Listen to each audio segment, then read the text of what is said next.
Hello again, YouTube, and welcome to the 6th edition of my voiceover production process / Reaper tutorial. Inspiring. So inspiring. This is for my benefit, at least as much as yours. I seem to find that once I have a voiceover production process that I really like, I change it up and I make all kinds of new changes. So here's where I am as of June 2017. The size and age of the cosmos are beyond ordinary human understanding. What you're going to see for the next 5 minutes is me recording and editing and completing this recording. Then I'm going to show you everything about how I did it. I'd like to suggest that you use your headphones while you're watching this thing so that you can really hear the nuances. Watch the levels. It's not going to get much louder than this, but as you hear me record, it's going to be kind of soft. So if you turn it up, then you're going to hear me again at this volume. So I wanted to give you that warning, and let's go. In the last few millennia, we have made the most astonishing and unexpected discoveries about the cosmos and our... I have a teleprompter app on my iPad in there that I quite like. When I make mistakes, I can scroll up, resume the teleprompter. In the last few millennia, we have made the most astonishing and unexpected discoveries about the cosmos and our place within it. Explorations that are exhilarating to consider. You'll also see something that I've shown before, that when I make a mistake, I make this clucking sound.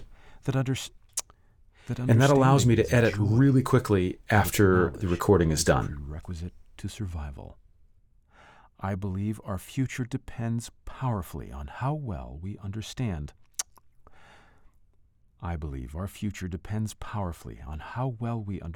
This cosmos in which we float like a mote of dust in the morning sky. So, finished recording. So when I resume speaking after a clucking sound, I make a cut right there. And then I scroll back to find the portion of audio in which I made a mistake, causing me to cluck in the first place.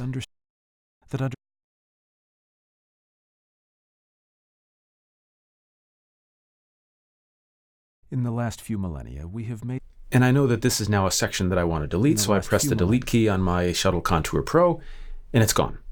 And we continue through the whole recording, sort of going backwards, step by step, until I've got just the bits that I like. The size and... Cool, so editing is done, and I'm ready to save. The button I press to save doesn't just save, it does a whole bunch of stuff, which I'm going to explain later in the video. And as soon as I save, it kicks off an automatic processing sequence where I'm applying 3 effects. Each of them is somewhat CPU intensive. Each of them adds a little bit of latency if you use it in real time. So I just want to render all of these effects into a single file, which will make things easier to work with later. Now, when this rendering process finishes, Reaper is automatically going to edit the resulting rendered file in iZotope RX6, the editor. And the reason for that is that there are things that I want to do to this recording that I can't do in a plugin provided by iZotope. I have to do it using the editor itself. And the first thing I want to do is apply a phase correction. And the reason some people like to do this is that it gives you more headroom for making later edits. Next, because I think the debreather module from iZotope is really not that great, I haven't had success with it, what I'm going to do instead is select a breath and then use the Find All Similar feature in iZotope to automatically select any part of the waveform that looks like the breath I selected. This is amazing. And then I switch back to Reaper. So let's listen, and maybe while we're at it, we'll add some music. The size and age of the cosmos are beyond ordinary human understanding. Lost somewhere between immensity and eternity is our tiny planetary home. Almost sounds like I know what I'm doing. In a cosmic perspective, most human concerns seem insignificant, even petty. And yet, our species is young and curious and brave and shows much promise. In the last few millennia, we have made the most astonishing and unexpected discoveries about the cosmos and our place within it. Explorations that are exhilarating to consider. They remind us that humans have evolved to wonder, that understanding is a joy, that knowledge is prerequisite to survival. I believe our future depends powerfully on how well we understand this cosmos in which we float like a mote of dust in the morning sky. Maybe this thing needs a little bit of reverb. Maybe we need to sort of weten this up just a tad. Let's see how that sounds. The size and age of the cosmos are beyond ordinary human understanding. Lost somewhere between immensity and eternity is our tiny planetary home. In a cosmic perspective, most human concerns seem insignificant, even petty. And yet, our species is young and curious and brave and shows much promise. In the last few millennia, we have made the most astonishing and unexpected discoveries about the cosmos and our place within it. Explorations that are exhilarating to consider. They remind us that humans have evolved to wonder, that understanding is a joy, that knowledge is prerequisite to survival. I believe our future depends powerfully on how well we understand this cosmos in which we float like a mote of dust in the morning sky. And we're done. Save and render. So where are we? We took about 6 minutes to produce about a minute's worth of material. If I was working a bit faster, I might have done it in 3, and I think my general target is about 3 minutes of work to produce a minute of output. That'd be without adding music, of course. So now we've got an opportunity to dig in on some of the automation that you saw over the last 6 minutes, starting with a review of how I'm deleting sections and coloring it red. So let's take a look at how that's accomplished. When I click on the lower half of an item, it creates a cut. And the way I've configured that is in Preferences. Preferences down to Mouse Modifiers. You choose Media Item Bottom Half, so that when I click, without any modifiers, on the bottom half of an item, we split the item under the mouse cursor and select the stuff on the right. That way, as I'm clicking around on the top half, it just moves the playhead. But when I click on the bottom half, we get an edit. And then I push my magic button. Now, what happens when I push my magic button? The magic button I'm talking about is on my Contour Shuttle Pro 2 or whatever it's called. And we're going to get into that as well. I've had some questions about how that's configured. But let's take a look at Actions. And I'm going to find the action in question by choosing Find Shortcut. Then I hit the button on my contour, which produces a Shift-Delete. And these are the steps that are automatically executed when I press the Delete key on my contour. So let's go through them manually. First, we're going to move the edit cursor to wherever the mouse cursor is. So I'm pointing at the item I want to delete. We select that item to custom color 3, which happens to be red. We then remove the item that's been selected. And then we move the cursor left to the nearest item edge. And then we're going to horizontally scroll the view so that the position of the cursor is right there in the center of the screen, 50%. And that's it. So again, I continue to scroll to the left, making cuts as I go. And you saw this process before.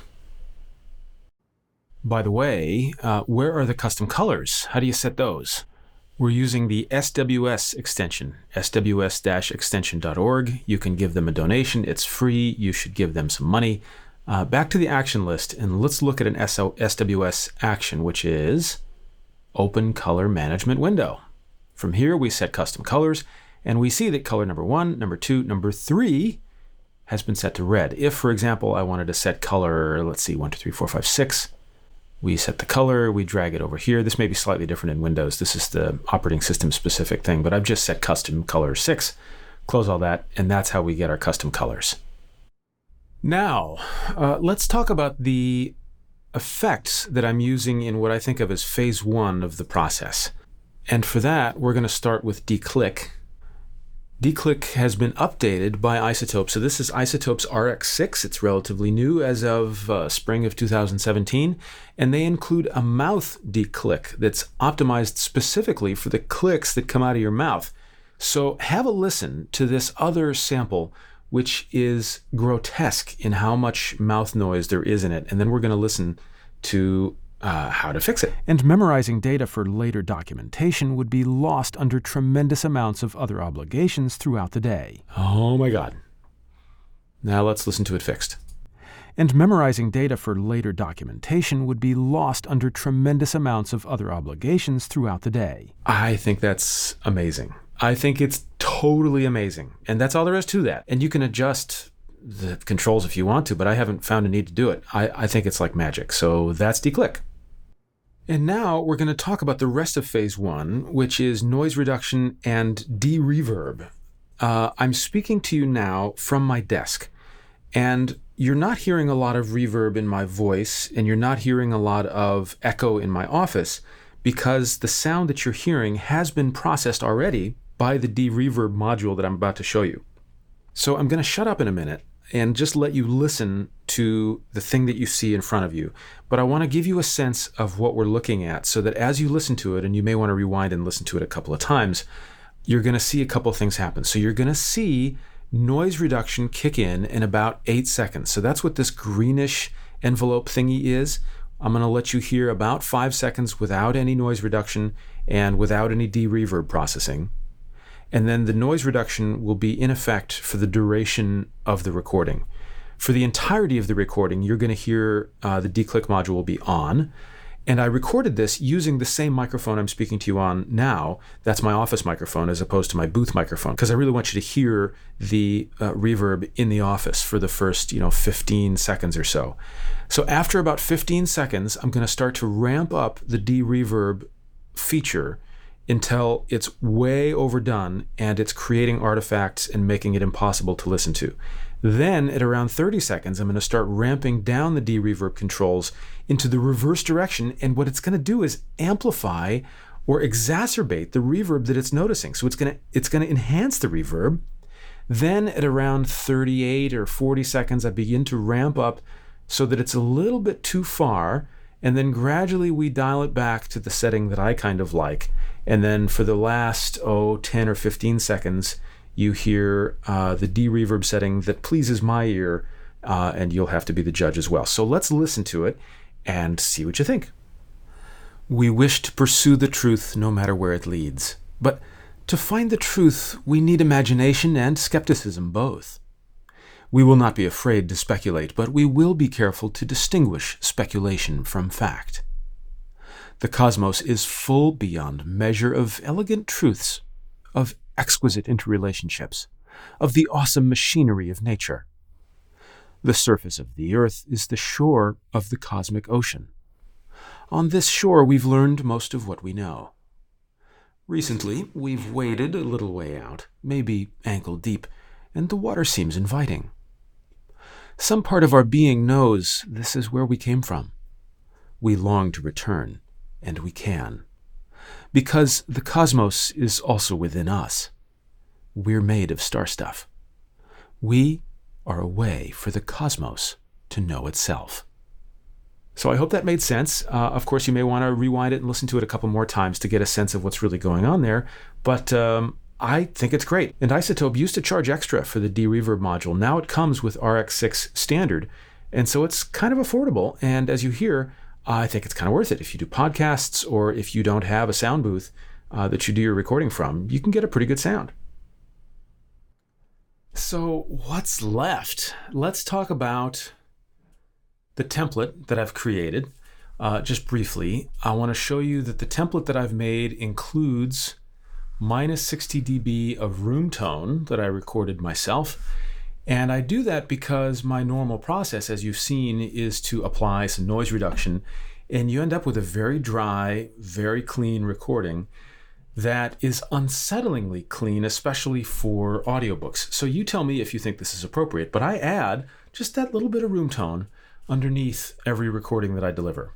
Another thing to point out is that we have this parent-child relationship between track 2 and track 3. So track 3 is where I record, and I record by pressing this button on the Contour Shuttle Pro 2. It presses Control-Shift-Command-1, and I'll show you what that does in a minute. But once I've recorded to track 3, you can see a shadow of this waveform in track 2. So I've talked in the past about phase 1 and phase 2, well, phase 1 of the effects process. So phase 1, as you've seen, looks like this. We apply the de-reverb, we apply the noise reduction, and we apply that magical declick, so that when I actually render this thing and push this other button, activate effects phase 1, let's just do that now. And I'm not going to save this time. And I'm not going to mess with iZotope on this part of the demo, so we'll come back here. But when I get back to Reaper, you may have noticed this before, I have this blank media. And what's the deal with that? Well, the deal with that is that Reaper doesn't necessarily automatically notice the changes that are made in iZotope RX6, the editor. So I have another button that I press. It's this one right here. Reload media. So it just simply types P, and let me just briefly show you what this is about. So I find shortcut, press P, and here it is, just reload items. And what it does is set this selected media offline, set it online, and then rebuild any missing peaks. And so when I do that, what happens is it magically appears. So if I edit this thing in iZotope RX6 and I make changes and I save the original file, I have to do that reload process in order for those changes to be reflected in Reaper.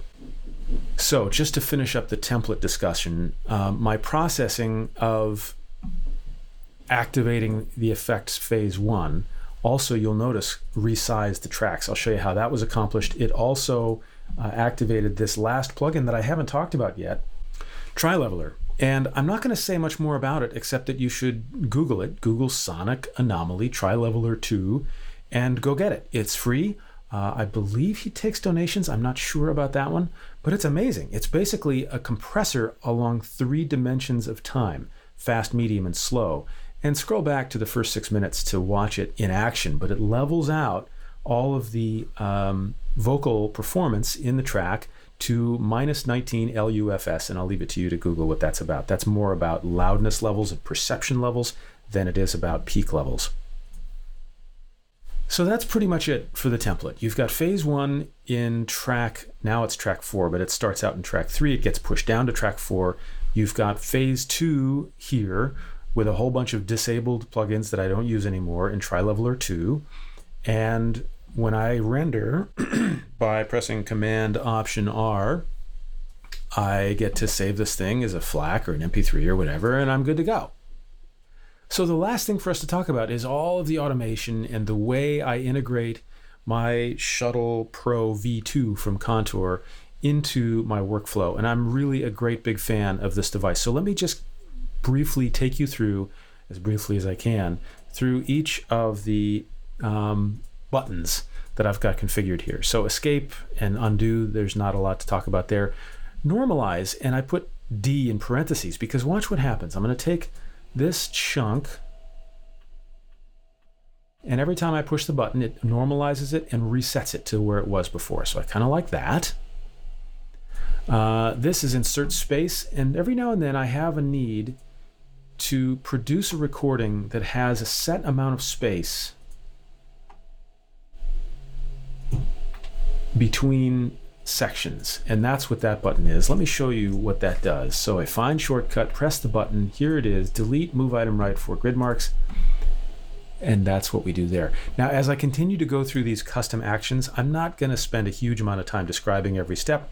Feel free to pause it, take a look at it, replicate it for yourself, and see what those steps do in these custom actions in Reaper. Next is home. I need a button to just very quickly get to the beginning of the recording, so that does that for me. I've talked about this, activate FX phase 1. It's my magic phase 1 button, and boy do I like it. So let me show you what it does. Find shortcut, I press the button, here it is, edit, and these are all of the steps. Just pause the video here so that you can see each of these steps. And I think for now I need to let you figure this out for yourself, how it all works. But I put hours and hours and hours into this, and I'm quite pleased with it. Next button is play pause, right there under my middle finger. Talked about this already. This is delete item under mouse. So again, find shortcut, press that key, and I showed you these steps already, and I took you through these steps one at a time before. faster. So if I have a massive recording, and if I want to create a new project, I'm not going to save this one. And I'm going to put a massive file in here. And when I go to play, and I want to do my QA a little bit faster, every time I push that button,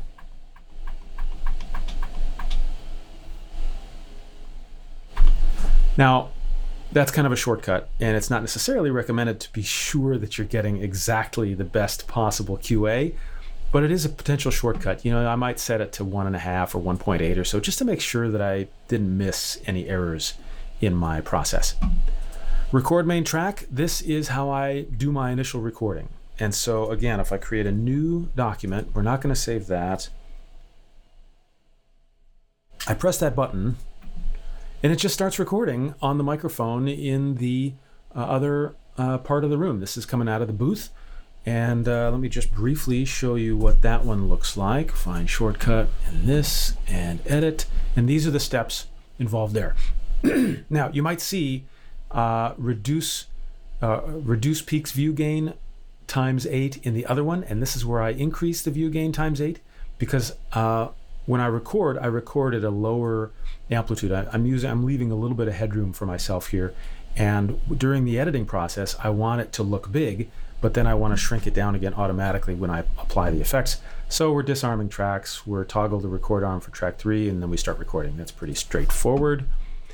I talked about this one already, reloading media after I've been in iZotope RX6. This is where I record a pickup. And this is kind of fun, actually. So let me again, we're going to start a new recording, new project. Let's put the original Carl Sagan quote in here.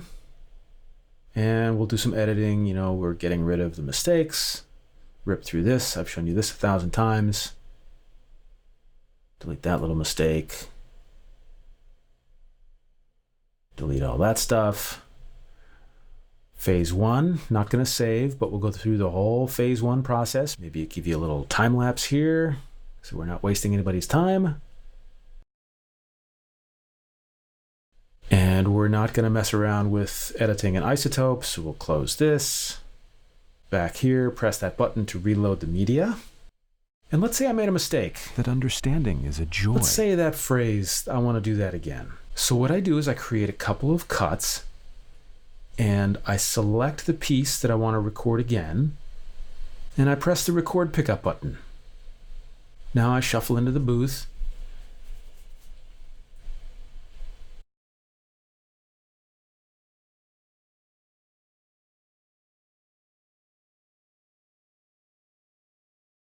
And now I have these 5 takes, and I showed you this in the last video, but if I option drag, I can position that take where I want it to be. I can move that boundary because that's a little weird.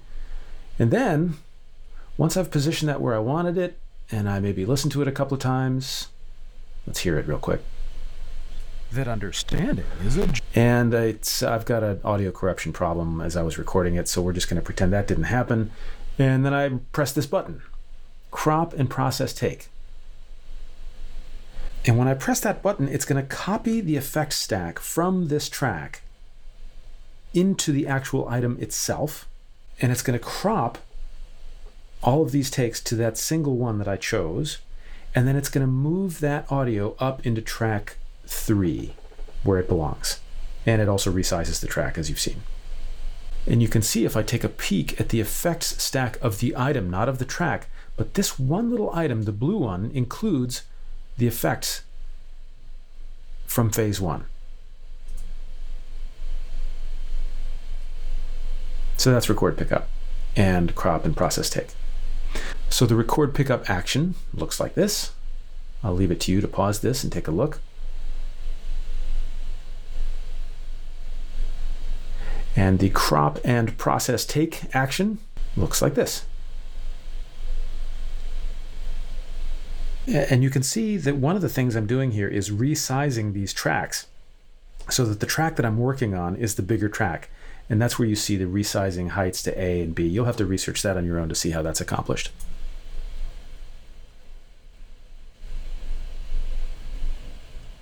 Cool. Now just continuing on, zooming out and zooming in. I use the buttons that Contour thinks you ought to use for undo and redo. I use zoom out and zoom in. And these are macros defined within the Contour application.